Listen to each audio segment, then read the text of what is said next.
Saudara, kita lanjutkan lagi pertemuan kita. Jadi dari India ke Tiongkok dan tentu saja ke Asia Tengah kan. Nah, bagaimana ini cross cultural fertility dan penyerbukan silang budaya ini terjadi? Ya, nah, kita sekarang lanjutkan pembicaraan kita dengan ini bertemu dengan wisdom, berbagai wisdom. Agama Buddha di Asia Tengah pra-Islam sebagian besar Mahayana tersebar di sepanjang jalur sutra pada milenium pertama Masehi. Itu tua nih ya. Buddha Bamiyan adalah dua patung monumental abad ke-6 diukir di sisi tebing di lembah Bamiyan, Afghanistan Tengah itu. Nah, di sinilah dia ketemu juga dengan kebudayaan Yunani ya.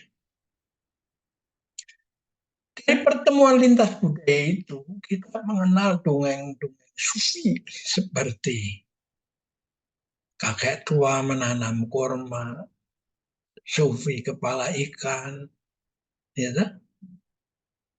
yang pernah kita ceritakan kan ya, kita tuturkan dalam apa Taiji Nusantara ini, ya. Karena mereka itu umumnya orang-orang yang sudah, ya, mau apa lagi kalau kita kitabnya udah terlalu banyak, ya harus bisa diringkas kan wisdomnya itu dalam bentuk dongeng gitu, gitu. Sehingga mudah dimengerti oleh orang berbagai lapisan toh. Misalnya kakek tua menanam kurma, ketemu sama orang muda lulusan sekolah pertanian dan sudah MBA, dia bilang, ngapain ngerjain sesuatu yang nggak bisa dinikmati karena Anda sudah mati. Si kakek tua itu diam aja. Mengatakan, gua mau pakai ini untuk saya wariskan kepada orang yang ngurus jenazah saya kalau mati.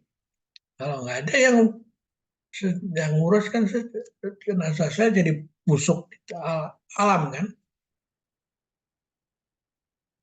Sehingga si pemuda itu kaget, kok gitu. Iya ya. Lalu ditanya lagi, yang kamu makan sekarang ini apakah kau tanam sendiri atau hasil daripada orang lain itu?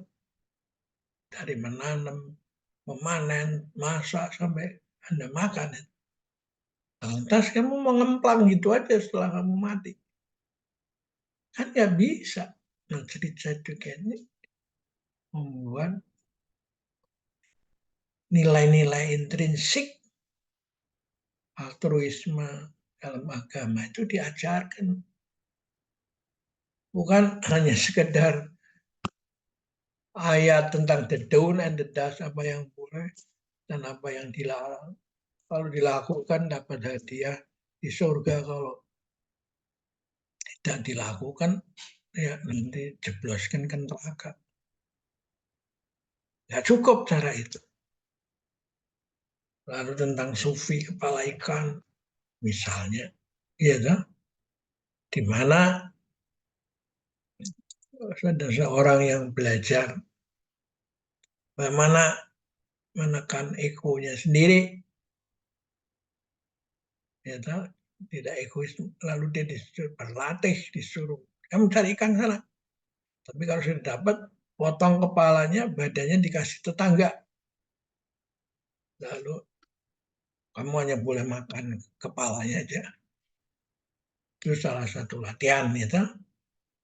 Dan ketika dia ada liburan, dia pergi satu kota di mana gurunya guru, atau guru besarnya itu tinggal. Lalu dia minta mampir ke sana. Oke, hubungin kepala guru besar itu dan minta nasihat juga apa yang dia biasa masukkan, kan? Lalu dia ke sana kaget, rumahnya mewah, ya segala macam itu, ya hidupnya serba kecukupan. Jadi bingung nih, saya disuruh belajar menekan ego, kok guru besarnya lagi itu malah hidupnya mewah ini. Lalu dia minta pesan nasihat, ya dijawab sama guru besar, ya udah bener lah yang you kerjakan sama kamu punya guru di sana, ya toh? Kamu kerjain aja, bilang saya udah benerin. Nah, dia paham, bingung lagi tuh. Nah, ketika dia pulang, diceritakan kebingungannya itu, dan si gurunya itu malah, ya bener itu. Bukankah kamu ketika kamu memotong ikan itu, kepalanya itu, liur kamu mengalir. Aduh, betapa enaknya tubuhnya toh ikan. Tapi kok kenapa diserahkan pada tetangga itu? Bukan saya makan sendiri. Nah, itulah. Bahwa Anda menjadi ascetik itu, hidup serba begitu, ya, tapi dalam hati kamu masih ada kelobaan itu. Nah, itu sumber daripada segala masalah. Aku yang lomba, sedangkan yang kita mau adalah aku yang benar-benar mau sejati, dan akhirnya aku yang memberi, bukan menguasai, ya tak? Aku yang menghidupi orang-orang di sekelilingnya.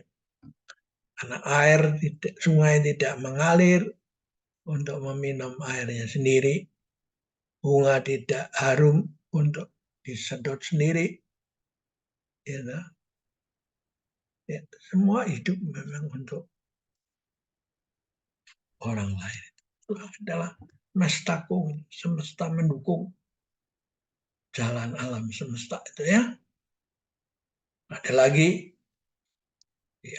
di Baghdad itu ada orang yang belajar sama guru terkenal, guru kebatinan lah, guru spiritual, dan dia ditolak, ya kamu nggak cocok ya, tapi dia ngotot terus sampai akhirnya dikasih, oke, kalau gitu ini ada segelas air penuh, kamu bawa keliling kota Baghdad ini, dan nanti kalau kembali ke saya ini nggak boleh apa hilang setetes pun. Itulah mindfulness artinya. Ada satu lagi cerita tentang orang yang sangat tekun, percaya pada semuanya itu diserahkan pada Allah, dan pergi ke pasar bawa unta. Nah, unta-untanya ditaruh, pasrahkan Tuhan, tolong dijaga. Dia pergi ke pasar dan pulangnya untanya hilang. Ya, jadi sama-sama percaya tapi persepsinya berbeda. Ya, bukan fatalistis begitu, toh. Kan tuh dalam buku ini, dalam menulis ini, saya mendapatkan kebajikan dari Timur Tengah sana yang mengatakan kalau kamu menemukan sesuatu, jangan dibagi orang kiri kanan dekat, pasti ditolak dulu. Mereka pikirannya yang nggak pernah dilihat, nggak ada, dan salah. Kamu lempar aja ke tengah lautan, biarkanlah yang merasa itu ada manfaatnya yang makan itu. Nah, inilah pengalaman saya menulis begini-begini itu, ya begitu. Karena itu ada kata-kata mutiara, pahlawan itu tidak pernah diakui di negerinya sendiri, harus keluar dulu, setelah diakui di masyarakat, baru orang dalam mulai menghargai itu. Lalu kita juga mulai melihat bahwa bagaimana peranan manajemen, ya, kalau di-inspire dengan Sufisme. Ya. Jadi ini kan mirip spirit Maitreya, Buddha masa depan. Ya.